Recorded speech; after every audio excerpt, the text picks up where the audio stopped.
Nuta gaya jimaan jedhama. Oromoodha. Oromoo keessaa immoo gosa gullalleedha. Kanan baradhe international journalismidha. Dhuunfaan garuu seenaan baay'ee na harkise keessayyuu seenaan uummata Oromoo gaaffii natti ta'aa ture. Seenaan uummata Afrikaatis gaaffii natti ta'aa ture. Kanaan kan ka'e qorachaan ture. Baran barataa ture sana jalqabee jechaadha. Kana keessatti garaagarummaa hedduu qabna. Looreet Tsaggaayee Gabramadiin Qawweessaa waliin oduun deeminis nan dhagaa ture waan inni haasaa jiru baay'ee na harkisaa ture. Walaloon isaatis baay'ee na harkisuu turanii wanta anarratti tirigarii godhe yommuu anarratti qabsiise isa. Sana booddee yoon baradhu ijoollee Jamaayikaa waliin walitti dhufnaa turre waa'ee tokko hin kaasnaa turre walii galtee baay'ee qabnaa wal dhabdees hin qabnaa. Waliin galle waa'ee Nugusaa Haile Sillaasee irratti waa'ee Afrikaanummaa irratti immoo baay'ee walii galla baay'ee na jaalatu na affeeruu turan waggaadhaan embaasiin isaanii ayyaana kabajuu qabaayyuu yoon baradhu san ayyaana Bob Marley'n du'e gaafa Bob Marley'n du'e caamsa akka faranjootaan caamsa 8ffaa irratti kan kabajamu jiraayyuu preparaatorii irraa jalqabee hangaan xumuree deebi'utti kabaja sanarratti bara baraan argamaa ture. Inni hundi bakka dhibbaanatti fidee qorachaan ture. Ergan deebi'ees asitti waan qoradhee maastawashaa irratti dabtara irratti kitaabotiin xiyyalee rakkina adda addaatiin kan ka'e dhiiseen dhufe. Dhiisee haa dhufu malee garuu maastawashaa yaadannoo qabachaa ture san hedduun qabaa ture. Isa san irratti kuufachaa barreessuun jalqabe. Seenaa qoradhee tanan seenaa san akkuma duratti kaasee baarullee Minilik irratti barreessuun jalqabee afraffaa haa ta'u shanaffaa irratti na jijjiirina jedhee hin jaalanne. Maaliif biyyattii tana keessatti saayikolojiin uumamee hin jira nuyi seematik kan jedhamu. Garuu faranjoonni seematikoo jedhanii tokkoffaa seematikii hin jedhu kana jechaa fidan yoo jenne kitaaba qulqulluu keessaa fudhatan. Kitaaba qulqulluu keessaa fudhatanii seematikii yoo jedhan maal jechuu isaaniiti? Kitaaba qulqulluu keessaa fudhatanii yoo jenne immoo Yuurooppiyaan jechuu isaaniiti. Ani seematik yoo jettu Yuurooppiyaan jechuu keeti. Kana quban qaban jarri garuu. Kitaabni qulqulluu sun immoo seematik, kuushitik, yaafetik kan jedhu kana ichaa fide kan jedhu kitaaba koo keessatti barreesseera. Jechoonni kun jechootii kuushoota Ijiptoota keessatti barreeffaman argamaniiru. Fakkeenyaaf Ijiptoonni kuushoonni gurraachonni addunyaa gahan mara suuraan kaa'anii jiru. Jalatti yookaan cinaatti yookaan immoo karaa gaddaadhaan barreessuudhaan maqaa barreessuudhaan maal jedhanii nimuu jedhanii barreessanii argame. Chaampooliyoon tu argate waan kana. Holqawwan karaa afurmoo meeqa keessatti argame. Holqawwan kun immoo maal inni bakka namoonni Ijiptoonni kush durii ani fageenyaan deemaa turan suni kan itti awwaalaman. Jarreen sun kana hunda arganii warra dhufan akka ta'an agarsiisuudhaaf awwaala isaanii irratti holqa san keessatti girgiddaa holqaa irratti timuu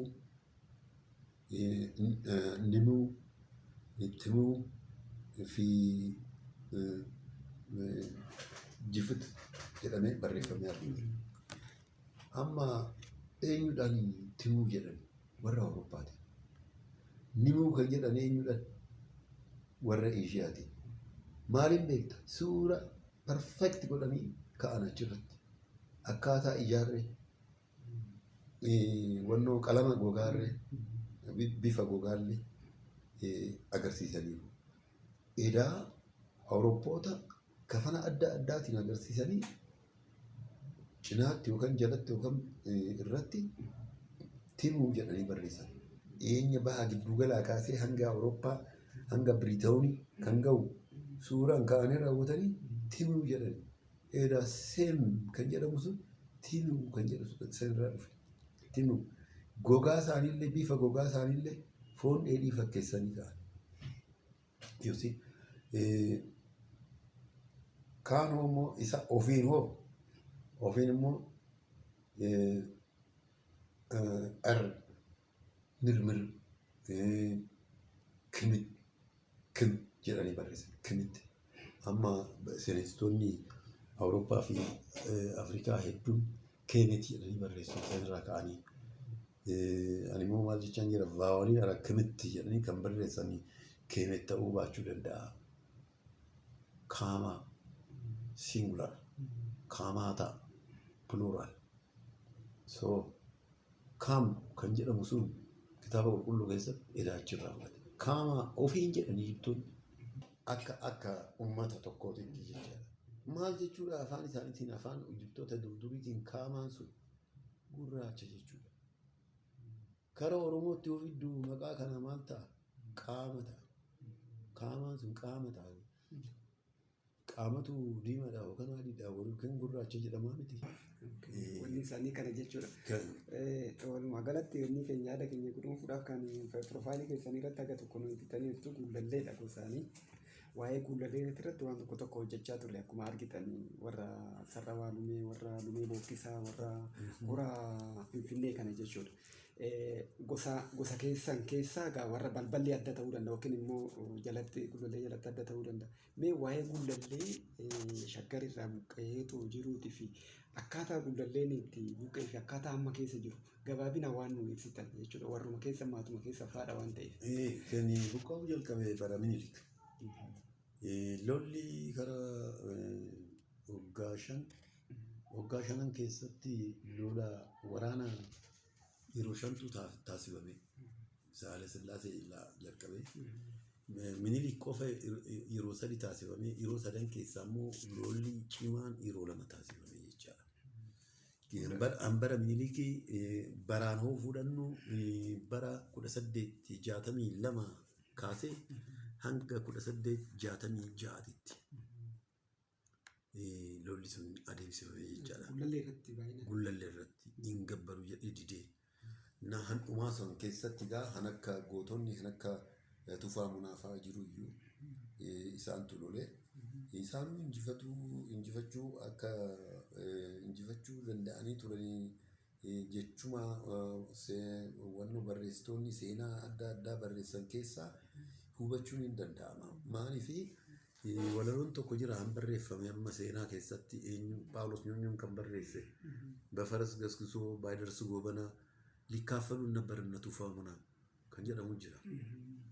Silaa isaan addaan nu heeratan iyyuu Goobanatu qabe malee jechaadha jechi kun innaa erga haala kanaan baay'ina qawweetiin kan ka'e erga injifataman booddee buqqa'uu jalqaban buqqise Minilik jechaadha. Kanaaf bara Haile Sillaasee buqqa'aa turanna kanaan kan ka'e namooti muraasatu as Finfinnee keessatti hafee Finfinnee fi naannoo ishee keessatti jechaadha.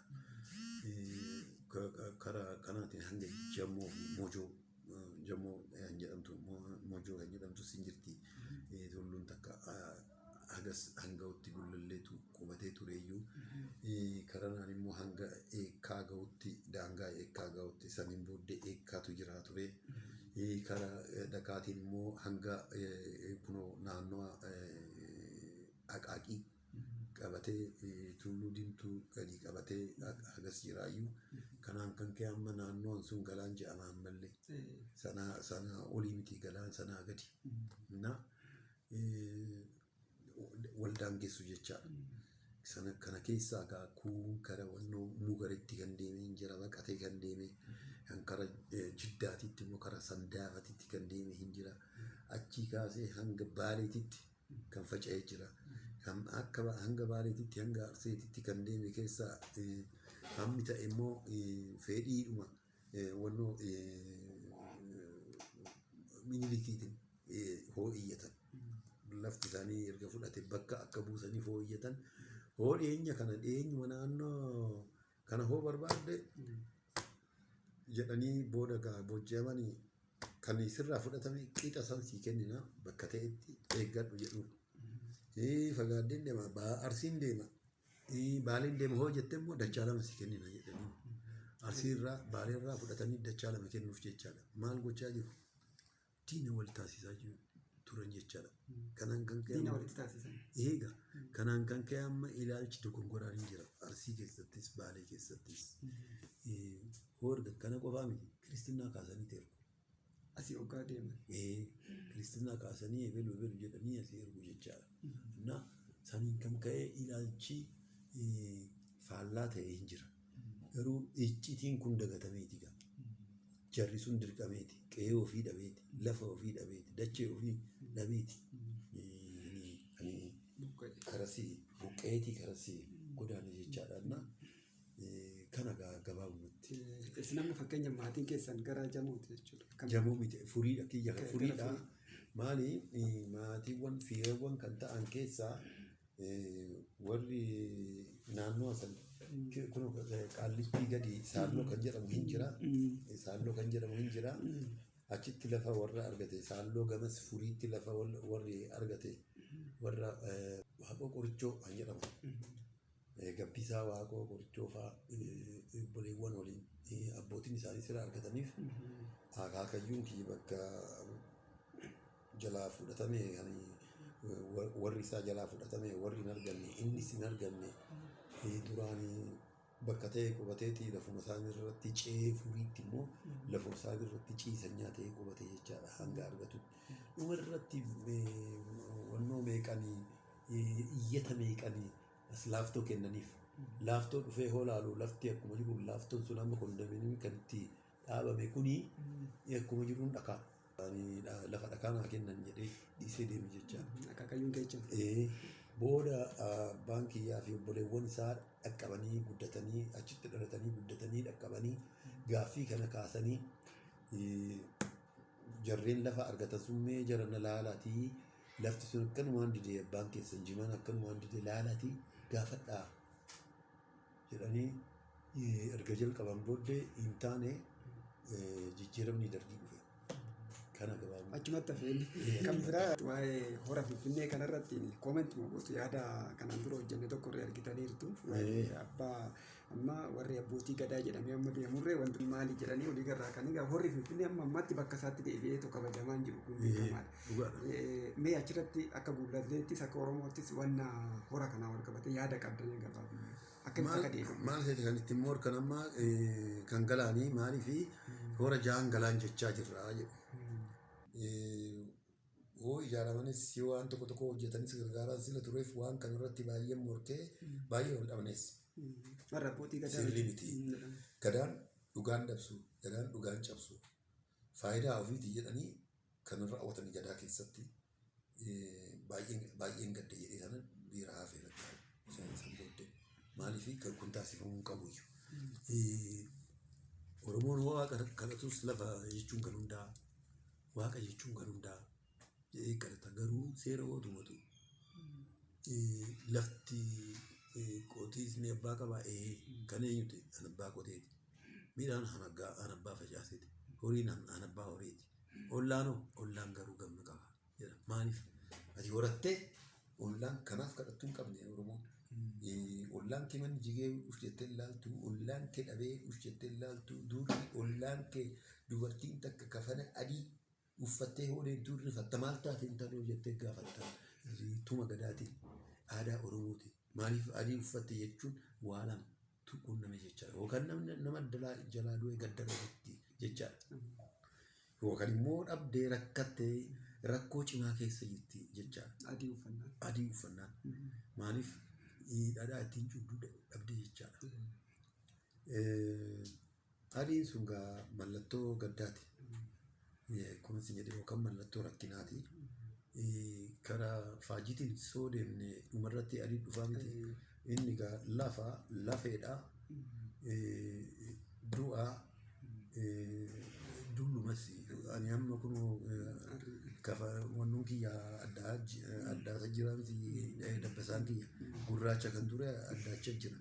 Margillee hoo gogaa dhufu addaachaa deema. Namni illee du'ee erga awwaalame booddee foon biyyee ta'ee dhiignis biyyeetti makamee foonis biyyeetti makamee lafeen qofa hafaa lafeen sun adiidha. Sanaafuu wanta kana wannu godha. Innaa mallattoo gaddummaadhaan yoo fudhanne warri kiristaanatis ortodoksiitis gaafa namni du'e kirrii adii uffatu. Mormatti hidhatu. Kirrii adii hidhachuunii fi kafana adii uffachuun gaafa gaddaa fi garaagarummaa baay'een qabu bara. Sun uffata godhe kun hidhata godhe. Kana garaagarummaan isaa. Kiristinnaallee yoo kaasan adii diimaa fi gurraacha daa'imman irratti hidhu miti. Waa baay'eetu waa hedduutu jira. Wal keessa jira waan ta'eef hora kana mee akkamittiin haamummaa isaatti deebi'attaniitu yaaddu isin amma akkamiin? Dhugaan bakka hin deemtu. Namatu bakka dhugaatii fagaata malee dhugaan bakka hin fagaattu. Hin deemti jedhee yaada. Maaliif amma yeroodhaaf didan garuu didanii hin fadhi. Tokkoffaa seenaan isaan gaafata. Obbolaawwan isaanii mootummootii darbaniin kan buqqa'an san deebisanii dhaabuu oduu qabanuu kan haala san keessatti seenanii ofii fayyadamuun seenaan nama gaafachisa tuni naftu. Karaa biraatiin immoo Oromoon tokkummaa ofii cimsuu qaba. Aadaa ofiititti duuba garagalee laalee aadaa kana bareedaa kana oduu qabnu sirna bareedaa kana oduu qabnu siyaasni keenya maaliif akkana ta'e amma walii galtee maaliif dhabne tokkummaa maaliif dhabne kan jedhu gaaffii gaafate at least road mappii takka uumee bu'uureffachuu qaba. Sirna isaatirratti maaliif kana hin qabneef saamamaa ture injifannoo isaa saamamaa ture yoo maraa injifannoo Hayilee Fidaan faantii fidanii saamamaniiti namni biraa fudhatame fudhate isaan ajjeefame. Sirna waan hin qopheeffanneef. Sirna waan hin qopheeffanne. Karaa biraatiin immoo waan ofii dhiisnee waan namaa fudhannee aangoo hoo qabannee aangoo irratti umurii guutuu jiran. Aangoo ofii irratti ilmoo ofii dirree oduun dabarsin namni dabree jira. Gootni leenca garuu leencummaa isaan galtu gootummaa isaan galtu illee dogongora galu. Echaa fide galu. Aadaa Oromooti miti. Sirna Oromootiin ala deemuutu kana fide. Sirna Oromootiin ala deemuutu kana fide. Maqaa dha'uun hin barbaachisu malee dhaabbileen siyaasaa uummata Oromoo martuu haala kana keessatti jiru ammallee. Hoogganummaadhaan qofan sitti himaa jira. Hoogganummaadhaan qofan sitti himaa jira. Hoogganummaadhaan illee haala kana keessatti kana jijjiiruu qabu. Sirna Oromootti hirkachuu qabu. Namni fuudhee ilma dhalchuun qabu. Waaqni dhorke malee dhalchuu qabaa miti. Namni dhaabbilee siyaasaa dhaaba siyaasaa ijaare sun dhaaba siyaasaa sanirraa ilmoo ofii uumuun qabu. Uumee dhaaluun qabu. Dhaalchisuun qabu. San gochaa jiru. Hunda walaaltu san gochaa jiru. Isa ofumaaf irratti ciisee jira. Akkuma duratti fakkeenyaaf siikaa keessa. Kun jijjiiramuu qaba. Karaa biraatiin immoo Oromoon of ijaarus hin qaba. Siyaasaan qofaa miti. Gara hawaasummaatiin carraawwan dhufaman kan itti to'atu. Anti balance and control itti gochuu danda'u. Dhaabbata wayii argachuu oomishni dhaabbata qaba. Dhaabbata amantee qaba cimaa. Nuti hin qabnu. Abbaan fedhe dhufee waan fedhe godhee barbadeessee bada. Dhaabbata balance and control oduu qabaanne hoo kun taasifamu. Na amma gadaa keessattuu rakkin jiru kana hin gadhiisuudha. Karaa siyaasaatiinis wanti kanaa kun haala itti uumamu irratti yaaduu qaba. Hayyuun Oromoo check and balance sanitti godhu hayyoota ofii sochii siyaasa ofii check and balance sanitti godhu fakkeenyaaf biyyallee oduu qabatee amma maaliin biyyallee kan bulchuu ta'e Oromoon maaliin kontroolii goota. Sirna maaliitiin? Sirna maaliitiin kontroolii goota. Silaa sirni biyyattii kanaa kan ture maal akka ta'e hin beekna. Seerri wannoon sun immoo seerri biyyattii sanatti ture sun immoo wannoo zuufaanii hadhiisu zawdii mataarraa haa buusu malee saayikooloojikal meekaappii sana hin dhiisne.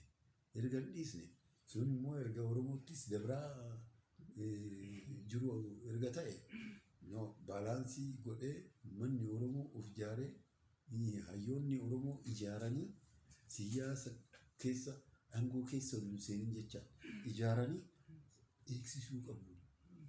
Maal ta'a jechaadha. Waardiyyaa ta'a jechaadha. dhugaadhaaf waardiyyaa ta'a jechaadha. Kana balleessiteerta kana ta'e jechuu danda'a. Kanaaf immoo meeshaa qaba. Fakkeenyaaf gadaa keessatti buqqisa gadaa kan jedhan san fidee asitti fayyadamuu si danda'a. Sirnuma gadaa guutuyyuu faranjoonni impiishmenti kan jette keenya fudhatteeti buqqisa gadaaf wannoon Ameerikaanonni amma hoogganaan tokko pireezidaantiin tokko filatamee waan hin taane hoo raawwatu iyyata irratti bananii yakka irratti bananii yakki sun irratti mirkanaa'e impiishmenti kan jedhu buqqisaa qabu. Waggaa afurii. Maarree keenya siin qabaatu keenyumarraa waraabame dhugaa dubbachuudha. Maaliif wannoo isaanii boolaaltu namni tokko waggaa afurii filatama yeroo meeqa filatama waggaa 2 qofa waggaa 8 gaduma sanii gaduma taati jechuudha. Dhaloonni amma gara fuulduraatti furmaatum takka Oromootti jiruyyuu sirna mataa isaa deebisee ijaarrachuu sirni sunis hambaadhaan jira gadaadhaan sana furmaanni ittanii yaaddu. Yes. Even gadaatti dhawaata seenuu danda'a. Amma yeroodhaa fi biiftuu takkaan gadaatti seenuu hin danda'a. Hangasitti furmaanni maali? Hangasitti furmaanni dhaabbata check and control dhaabbata hawaasummaa siyaasa hooggansa check and control ittiin godhu Oromoon uumuu qaba. Kana uumee immoo maalan godhaa maalinan wanni godhaa kan jedhu kana aadaa ofiitirraa waraabbachuu danda'a. Bu'uura godhatee sirnuma durre sana bu'uura godhatee coomsa wayii isarraa waraabbatee taasisti ittiin fayyadamu. Haga gadaa ofii cimsee deebisutti hanga gadaan guututti deebi'utti. Hanga uummanni namni tokko tokkoon ati Oromoo ta'ee taatee dhalachuu keetii gaafa dhalattee jalqabe jechuun umrii zeeroodha. Umrii duwwaadha. Jalqabe hanga umrii guutuu sadarkaa qabda. Miseensummaa qabda. Amma gaasuun hin jiru. Dhiibbaa adda addaatiin kan ka'e. Sira hin jirreef isaa amma deebisnutti garuu isa san duubatti deemnee qorannee finnee asitti dhaabbata hawaasummaa ijaarree hawaasummaa aadaallee siyaasallee kan eeggatu check and balance kan godhu ijaarree isaan check and balance gochaa namootii siyaasaa uummata Oromoo hayyootii siyaasaa uummata Oromoo isaan qajeelchaa lakki kararaa miti bitaatti miti mirgatti deebii mirgatti finciliin giddugalatti deebii jechaa hoogganaa jechaa duuba hoogganaa kontirool gochaa hayyoonni Profeesoroota meeqa barsiisanii jiru kan isaanirraa waraabbatanii deebisanii gadaa sanatti cimsuun hin danda'a. Hayyoonni mana manatti dhokatanii jiru. Hayyoonni gadaa, hayyoonni aadaa Oromoo. Kan ayyaantonni illee, hayyoonni illee, abbootiin seeraa illee wannoo gadaa qabatanii deemaa jiran kun warri hin feene maaliif seera sirriitti laakki deebii sira jedhaniif sun immoo faayidaa sila hambisuuf achumatti akka dhokatan godhanii kan hambisan namooti hedduutu jiran jedheen amanaan isaan fayyadamnee of cimsuu hin dandeenya. Ormi waajjira qaban hin qabnu jennee harka dachaafannee taa'uu qabna uumuu qabna kan jedhuun dhaamsa dabarsa.